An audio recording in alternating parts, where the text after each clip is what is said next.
नमस्कार दोस्तों, मैं हूं सेपी शुक्ला और स्वागत करता हूं आपका हमारे चैनल द अर्बन गुरु जी पे।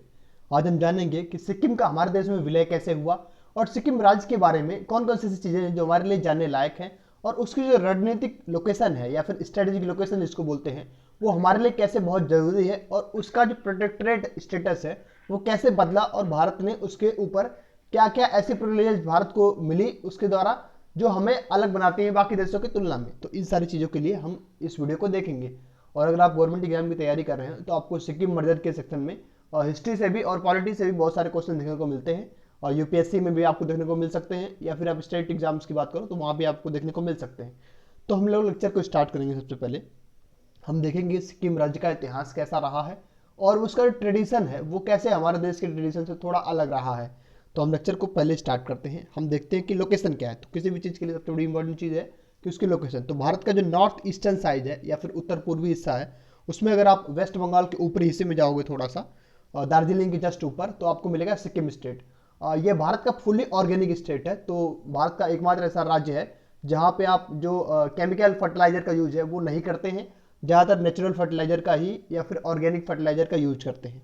तो ये बड़ी इंपॉर्टेंट है। इसकी लोकेशन की बात करो अगर आप, तो एक तरफ पे इसके चाइना है, दूसरे टाइप के इसके नेपाल है, और तीसरे टाइप के इसके भूटान है। तो एक तरह से तीन कंट्रीज का यहाँ पे जंक्शन है, और इंडिया तो ऑलरेडी इसका पार्ट है ही।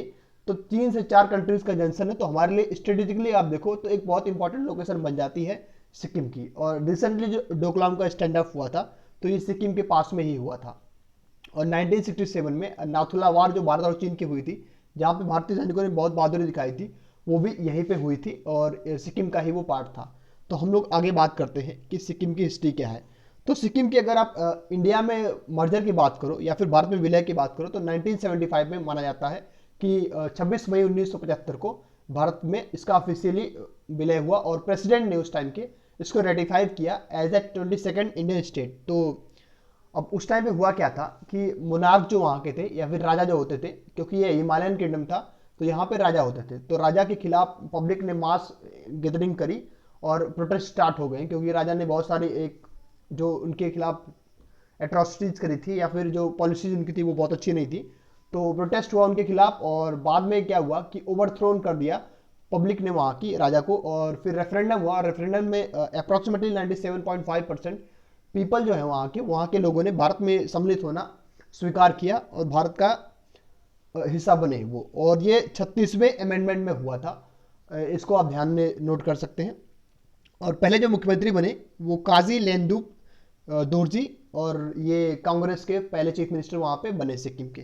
तो एक तरह से ये जो बेसिक्स हैं सिक्किम के बारे में वो जाने जरूरी हैं। और इसके पहले क्या था कि सिक्किम हमारा जो था प्रोटेक्टरेट था। प्रोटेक्टरेट का मतलब होता है कि एक ऐसा राज्य जिसकी सुरक्षा या फिर रक्षा, डिफेंस, ये सब चीज़ें हम लोग देखते हैं। विदेश मंत्रालय वहाँ का और रक्षा मंत्रालय ये सब हम देखते हैं, और जो लोकल एडमिनिस्ट्रेशन है वो वहाँ की सरकार देखती है, या फिर जो भी आप राज्य के अंदर की व्यवस्था है वो सरकार देखती है, और जो राज्य के बाहरी सीमाओं की रक्षा है वो कोई और देश करता है, जैसे कि भारत कर रहा था उस टाइम पे। तो इंडियन प्रोटेक्टरेट था, और ये ब्रिटिश ईस्ट इंडिया टाइम पे ही था, ये इंडियन प्रोटेक्टरेट बन गया था। तो तब से ये प्रोसीजर 1890 से ही चला आ रहा है। अब हम कुछ बेसिक्स की बात करेंगे, और ये ध्यान दीजिएगा कि ये जो बेसिक्स हैं ये मैंने न्यूज़ पिक्स का एक आर्टिकल है वहाँ से लिया है। अब हम बात करते हैं कि इसकी हिस्ट्री क्या है। तो बेसिकली अगर आप जो सिक्किम किंगडम की बात करो उसकी हिस्ट्री की, तो ये 1642 से मानी जाती है यहाँ पे मोनार्की की इस्टेब्लिशमेंट। तो वहाँ पे एक फुनसुक नामग्याल नाम से एक राजा हुए। उन्होंने एक डायनेस्टी की स्थापना करी यहाँ पे, जिसको नामग्याल डायनेस्टी बोलते हैं, और उस डायनेस्टी के जो रूलर्स हैं उनको बोला गया है चोग्याल। तो 1642 में चोग्याल रूलर्स के अंडर, चोग्याल का मतलब होता है कि प्रिस्ट किंग, एक ऐसा राजा जो पादरी भी होता था या फिर जो पुजारी भी होता था। बुद्धिज्म के हिसाब से आप देखो तो प्रिस्ट किंग को चोग्याल बोला जाता है। और एक और लामा का आपने सुना होगा, जैसे कि अभी अब रिसेंटली दलाई लामा काफ़ी न्यूज़ में थे, उनका बर्थडे था कल। तो लामाज के बारे में भी उसी टाइप के ही प्रिस्ट किंग माने जाते थे, और ये तिब्बत साइड में माने जाते थे, और ये इंडियन साइड में या फिर आप सिक्किम साइड में बात करो तो इनको चोग्याल बोला गया।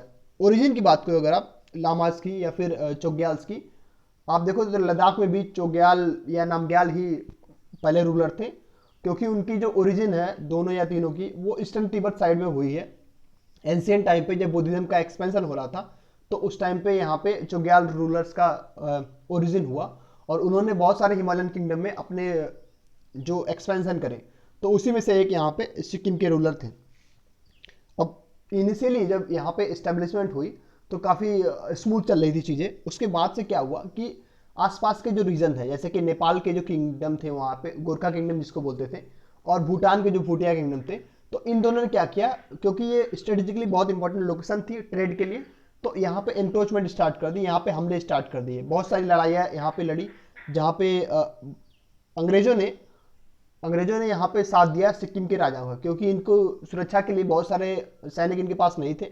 तो नेपाली आक्रमणों से या फिर भूटिया आक्रमणों से, यहाँ पे नेपाली आक्रमणकारियों से यहाँ पे जो ब्रिटिश सैनिक थे उन्होंने इनकी रक्षा करी। तो इनकी हिस्ट्री इस तरह से मानी जाती है। और 1890s के अप्रॉक्स में इसको इंडियन प्रोटेक्टरेट या फिर ब्रिटिश इंडियन प्रोटेक्टरेट बनाया गया, क्योंकि यहाँ पे बार बार से अटैक हो रहे थे इनके ऊपर। तो इन्होंने ब्रिटिशर्स से या फिर आप देखो तो अंग्रेजों से सहायता मांगी, और दार्जिलिंग वहाँ पे एक समझौते के तहत इन्होंने अंग्रेजों को दिया। और अप्रॉक्सीमेटली माना जाता है कि 6 से 7 हज़ार रुपये पर ईयर के हिसाब से इनको दार्जिलिंग वहाँ पे अंग्रेजों को देना पड़ा था।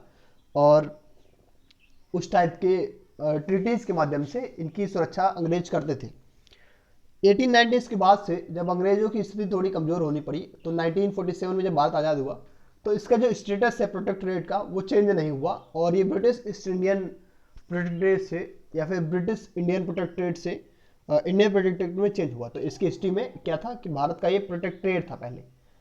और फिर बाद में जब अपराइजिंग हुई, लोगों में एक विद्रोह बढ़ा कि यहाँ पे क्या था कि कुछ चाइनीज एग्रेशन बार बार हो रही थी। चाइना इसको अपनी टेरिटरी कहना चाह रहा था, और जिससे वहाँ के लोग बहुत नाराज थे। तो कुछ जमीन चाइना कब्जा करने की कोशिश भी किया। 1967 में भारत और चीन की इस पे वार भी हुई एक, कि नाथुला पास में या एक और चोला पास लोकेशंस पे भारत की ज़मीन पे, या फिर आप देखो तो सिक्किम की ज़मीन पे वो एंक्रोचमेंट कर रहे थे। वहाँ पे भारतीय सेना ने बहादुरी से लड़ाई लड़ी और उनको भगाया। तो उस तरह से कंसेंसस जो है वहाँ की पब्लिक का, वो भारत की फेवर में काफ़ी अच्छा हुआ।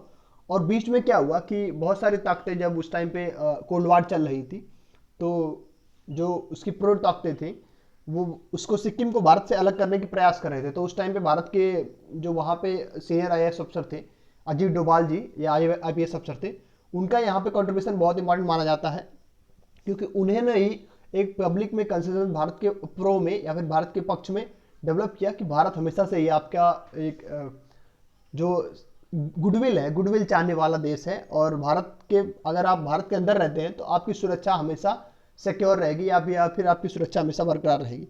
तो अगर आप बात करो तो इस टाइप से 1975 के बाद वहाँ पे मोनार्की को हटाया गया और मोनार्क को हाउस अरेस्ट किया गया, और बाद में वहाँ पे चीफ मिनिस्टर की या फिर पोस्ट जो है वो इलेक्शंस के द्वारा बनाई गई। तो इस टाइम पे भारत का जो फुली ऑर्गेनिक स्टेट या फिर 22nd स्टेट जो भारत का है वो सिक्किम है, और फुल फ्लेज स्टेट इस टाइम पे भारत का है। इसको बहुत सारे अवार्ड मिल चुके हैं, और एक जो पॉपुलर अवार्ड है वो है Oscar for the best policy, ये UN के द्वारा दिया गया था। और फ्यूचर पॉलिसी अवार्ड यहाँ पे इसको मिल चुका है वर्ल्ड बेस्ट लॉज के लिए। और इस तरह बात करो तो इस स्टेट की जो ब्यूटी है वो बहुत ही अच्छी है।